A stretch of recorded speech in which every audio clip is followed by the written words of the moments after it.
So Rick Sanchez is finally out of friends, out of family, and if Season 8 has anything to say about it, fresh out of excuses. Yeah, remember when Rick was just a drunk wizard with a portal gun and a god complex? Now he's a drunk sad wizard with a portal gun, a god complex, and enough trauma to fill 3 therapy spin-offs. That's Rick and Morty Season 8 for you. The season where the portal finally leads inward to pain. Existential pain, the kind you can't portal gun away, no matter how many fascist alternate universes you accidentally resurrect yourself into. Oh hey, welcome to Doenalysis, where we dive deep into the wildest corners of animated sci-fi, from Rick and Morty breakdowns to whatever multiverse meltdown drops next. It's overanalyzed, it's chaotic, and yeah, it's probably flammable. So hit subscribe or risk becoming this season's Jerry. Now, if you're expecting multiverse-hopping lore bombs or canon-breaking evil Morty reveals, sorry, wrong season. This time the show's creators took a hard left turn from cosmic stakes and went full therapy with a budget. Season 8 is surprisingly grounded, like emotionally grounded, like we're actually spending time unpacking Rick's feeling. The same guy who once turned himself into a pickle just to dodge family therapy. I turned myself into a pickle, Morty! Boom! Big reveal, I'm a pickle. What do you think about that? Is now catching emotional flashbacks like they're Pokemons. Across these first 5 episodes, we're watching Rick's armor crack, not just metaphorically, but narratively. Morty is distant. Summer's jaded. Beth's gone full-time self-parenting. And Rick is alone. Not the cool, solitary genius alone, but the awkward, echoing burp in an empty house alone. And you know what's weird? The show knows it. Season 8 isn't just showing us a lonelier Rick. It's cornering him, forcing him to look at the emotional roadkill he's been leaving behind since episode 1. So what's actually going on in Season 8? How did we get from sci-fi chaos to full-blown character study? And is this really the beginning of the end for Rick Sanchez? Strap in, because we're breaking down each episode, every trauma, and all the uncomfortably self-aware butt jokes to answer the question, is Rick finally becoming the man he's always pretended not to be? Or are we just watching him implode in 4K? Next up, Rick's broken mind, Summer's post-fear PTSD, and the one episode that made me feel bad for a phone charger. Ah, Summer of all fears. The episode where borrowing a phone charger leads to a 17-year psychological prison sentence. Because, of course, it does. We're not even 3 minutes into the season, and Rick's already weaponized simulation tech to punish his family. Not to save the world, not to outsmart aliens, but because someone touched his charger. It's petty, it's passive-aggressive, and it might be the most emotionally revealing thing Rick Sanchez has ever done. So here's what actually goes down. Summer and Morty wake up inside a full-blown dystopian simulation, ruled by Summer herself, after spending what feels like 17 years trapped inside a matrix built by Rick as a lesson for stealing his charger. Morty's now an emotionally destroyed ex-soldier who literally PTSD flashbacks when he hears glass shatter. Summer? She's evolved into a hyper-competent, emotionally distant tech tyrant, and honestly, she kinda likes it. Dad, I think the kids should be allowed to do whatever they want with what you did to their brains. Want a couple of Matrix-crazy adults and child bodies? Good luck with that. Yes, I beat you, Rick. You mess with the bull, you get the 34-year-old horns. They return to the real world. Same bodies, brand new trauma. Beth wants to reset their memories. They refuse. Morty, still simmering, jacks Rick into a simulation of his own punishment device and sets him loose inside an industrial hellscape. Rick barely survives. Summer swoops in, and because this show never lets emotional consequences breathe, Rick resets both their minds in the end, back to zero. This episode is less about chargers and more about emotional recursion. Rick doesn't just trap his family in a simulation, he traps them in his worldview, that emotional growth is optional and pain is just another resettable variable. He tries to control guilt rather than confront it. Again, but this time, it backfires. Morty's trauma isn't just a punchline. It's simmering, visible, and messy. Summer's hyperfunctionality becomes weaponized condescension, especially toward Beth. Rick's punishment is so elaborate it becomes self-indictment, a monument to how far he'll go to avoid a conversation. What starts as a classic sci-fi gag ends up as a slow-motion family breakdown. Rick doesn't want growth. He wants compliance, and if that means nuking your memory of war trauma, cool, as long as his charger stays plugged in. So, what did we learn? That Rick will literally trap his loved ones in a simulation for years, instead of owning up to one mildly selfish act. That trauma in this universe might be reversible, but the damage sticks anyway, and that even when the simulation ends, the pain doesn't. Coming up next, Episode 2, Valkyric. Rick mutates himself to stop a bug apocalypse, Space Beth saves a dying planet, and emotional growth is once again dodged in favor of science and sarcasm. Get ready, we're just cracking open the radioactive shell of Rick's spiraling relationships.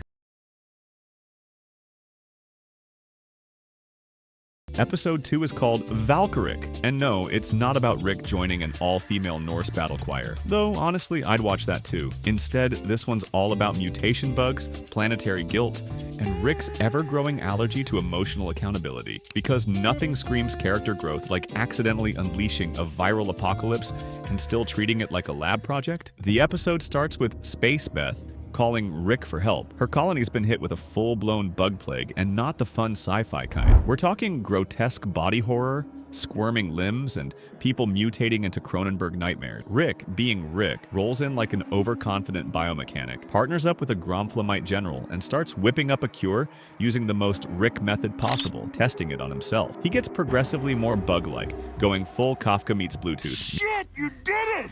The projector helped! Wait, does this mean my family won't get paid? I told them my death would pay for college. Oh, you'll die.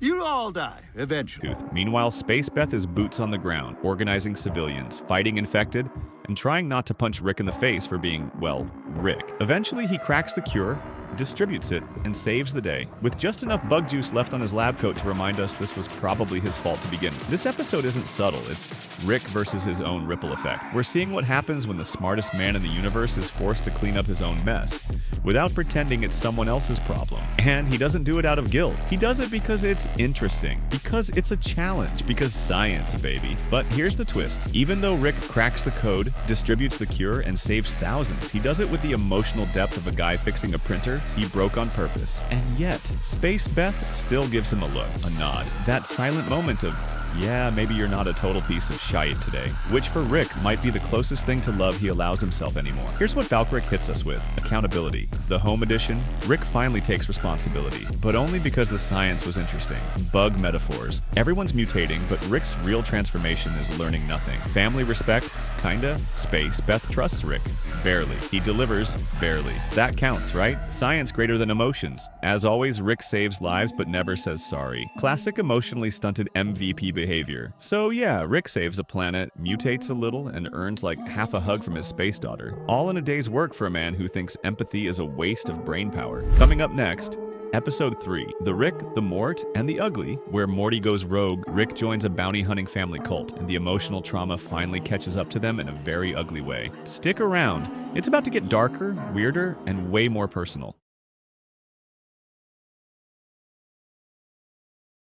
Episode 3, The Rick, the Mort, and the Ugly. It's part spaghetti western, part sci-fi cloning horror, and 100% emotional cleanup on Isle Rick. We're riding shotgun with the Citadel exiled Rick and a battle-hardened Morty clone, who's basically what happens when you pour every Morty memory into one body and let it cook too long. There are guns, there are clones, there's trauma, let's ride. So we're not following our main Rick here. This story zooms in on Homesteader Rick, an off-grid clone who looks like he's been living off protein bars and regret. His partner? Arcade Morty, a slick, fast-talking Morty. Imagine if Morty had a multiverse-induced identity crisis and decided to join a biker gang. Together, they learn that a group of surviving Citadel Ricks are abducting Mortys to restart the Citadel. Because, of course, they are. If there's one thing Rick loves, it's recycling mistakes at scale. Arcade Morty? Shh.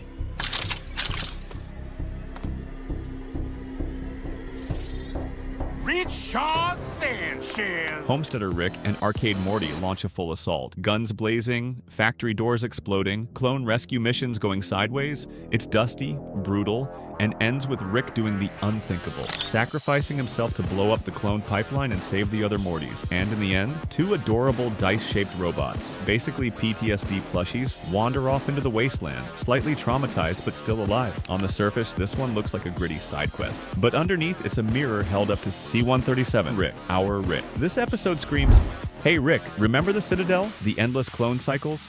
The Morty factory line? Yeah, that still has consequences." Homesteader Rick isn't some noble outlier. He's just a version of Rick who stuck around long enough to regret his own blueprint. His final act? Destroying the machine he once helped build. Meanwhile, Arcade Morty is straight up fractured identity central. He's got a personality buffet from across the multiverse.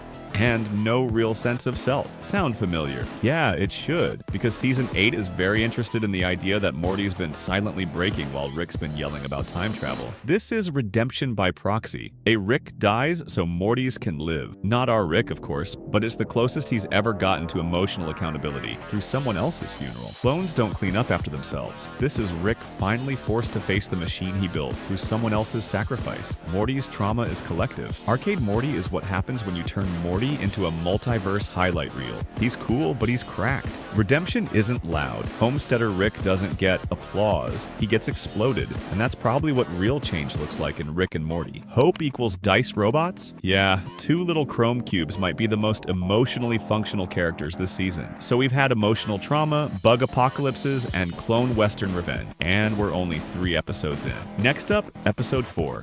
The Last Temptation of Jerry. Jerry gets cursed by a cosmic Easter bunny, becomes a walking pheromone bomb, and somehow hijacks the entire family dynamic. And Rick, he has to clean it all up without catching feeling or fur. Strap in, it's Jerry's time to shine and terrify.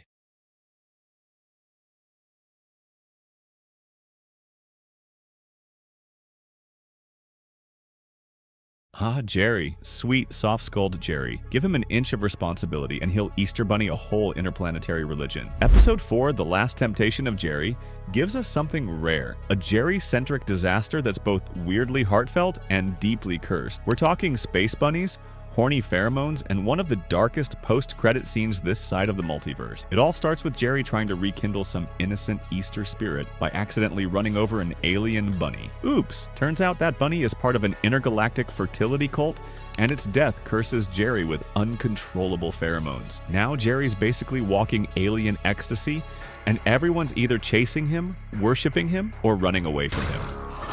Jerry, you in there? Come on, let's get you home and un-Easter claus you. There is no Jerry, only Bunny. Kid. Gross, dude. We saw the murals. You don't think the first thing we would do is inoculate ourselves? Rick and Morty hit the road to find a cure, tracking bunny lore across frozen monasteries, alien archives, and sex-hating cultists called the Christ Troopers. Basically, if Puritans had jetpacks and laser guns. Meanwhile, Summer bails for spring break, and Beth is left babysitting Pheromone Jerry, who is definitely not keeping his pants on. It all builds to a showdown. Jerry nearly ascends into bunny godhood before Rick reels it all back in with some high-stakes science and one massive pheromone-dampening force field. Problem solved? Not really. General Reinhardt, a hardline Christ Trooper who survives the mission, returns home victorious and finds his family doesn't recognize him. This man saves the galaxy and gets punished for it with loneliness. If Rick watched this scene, he'd nod once, say, relatable, and open another beer. Oh, and Summer? She didn't come home. She's now the leader of an impromptu, hedonistic spring break cult, surrounded by tank top bros and rave girls on some asteroid party moon. No notes. She's doing great. This isn't just Jerry being weird. It's a cautionary tale about emotional starvation. Jerry's so desperate to be wanted, to be relevant, that when he gets even a whiff of divine attention, he spiraled. The pheromone curse? Literalized validation. The more people desire him, the less he knows what to do with it. Classic Jerry. Meanwhile, Rick does what Rick always does. Fixes the problem, never deals with the feeling. Reinhardt's post-credits breakdown is the darkest part of all. A soldier returns from saving the universe and loses everything human about himself. Sound familiar? This episode is funny on the surface, but underneath, it's about losing your place in your own family. Jerry's neediness weaponized. Pheromones equals unfiltered ego. Faith versus desire. Christ Troopers versus bunny cult. Satire with teeth. Heroism with no homecoming. Reinhardt saves everyone and comes home a stranger. Summer's leadership arc accidentally becomes a goddess. Still less annoying than most influencers. So yeah, Rick cleans up another mess. Jerry almost ascends to bunny godhood. And Summer found a new religion in bikinis and dubstep. Coming up next, Episode 5, Cryo Mort, a Rickford. Morty sparks a working-class revolution. Rick pretends to be someone's perfect son. And the real treasure? Emotional damage. Again. What happens when Morty stops following orders and starts breaking systems? Stick around. We're about to go full space-class war.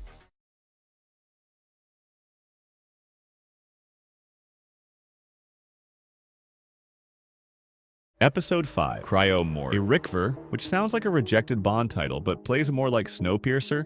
meets Space Vegas with daddy issues. What starts as a simple heist turns into a class war, a fake family reunion, and the rarest thing of all, Morty growing a backbone. Let's break it down. Rick and Morty infiltrate a luxury cryo ship to steal a hypercore from a bunch of frozen billionaires. Morty panics mid-job, blows the charges early, and splits the party. Rick ends up impersonating a rich kid named Jimmy, getting adopted by an alien family who actually likes him, like a lot. They laugh at his jokes.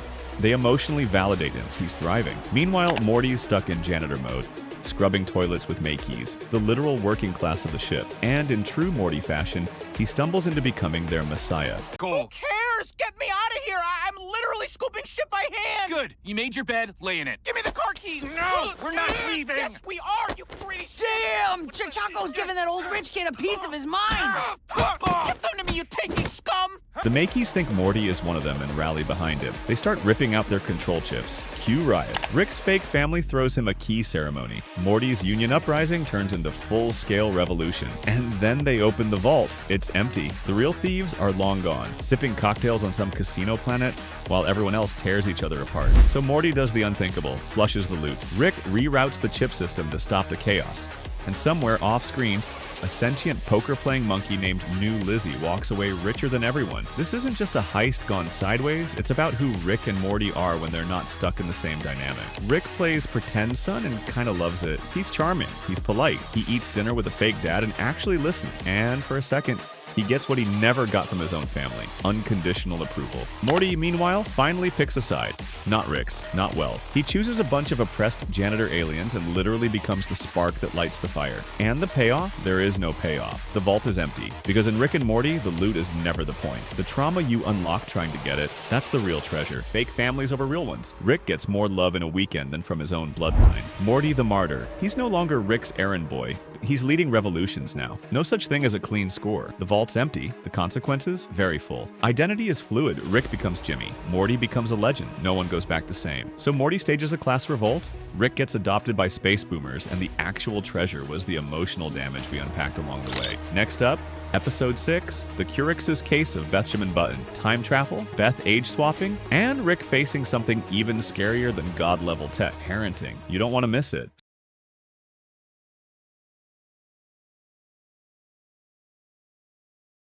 So after 5 episodes of clones, cults, class wars, and pheromone-fueled disasters, Rick and Morty Season 8 is at its tipping point. And coming up next, an episode called Get Ready For It, The Curix's Case of Benjamin Button. Yup, that title alone tells us 3 things. It's about Beth, it's about time, and it's probably going to get emotionally uncomfortable. So what are we dealing with here? A Benjamin Button-style age reversal arc? Possibly. Beth reliving her youth? Probably. Rick having to confront who she was before he ruined her? Almost certain. There's also chatter about time loops, de-aging tech, and possibly Rick seeing a version of Beth he never raised, which, knowing him, is either a therapy breakthrough or a breakdown with laser. And you just know Morty's going to get dragged into some identity crisis vortex that ends with a bootleg prom and at least one deep space grounding. If Space Beth shows up, even better. Let's double the emotional damage and have them parent each other in reverse. Throw Jerry into the mix as a confused toddler and we're cooking with Freudian gas. If the title's any hint, we might be looking at parenting in reverse. Rick forced to be a father to a daughter who's getting younger as he grows older. Nature versus nurture. Is Beth who she is because of Rick or in spite of him? Regret as recursion, because no one builds a time machine unless they're trying to fix something emotional. And if history's any indication, the time travel won't fix anything, but it will make Rick feel worse in increasingly creative ways. So episode 6 is shaping up to be a character deep dive wrapped in time travel chaos. Will it break Rick?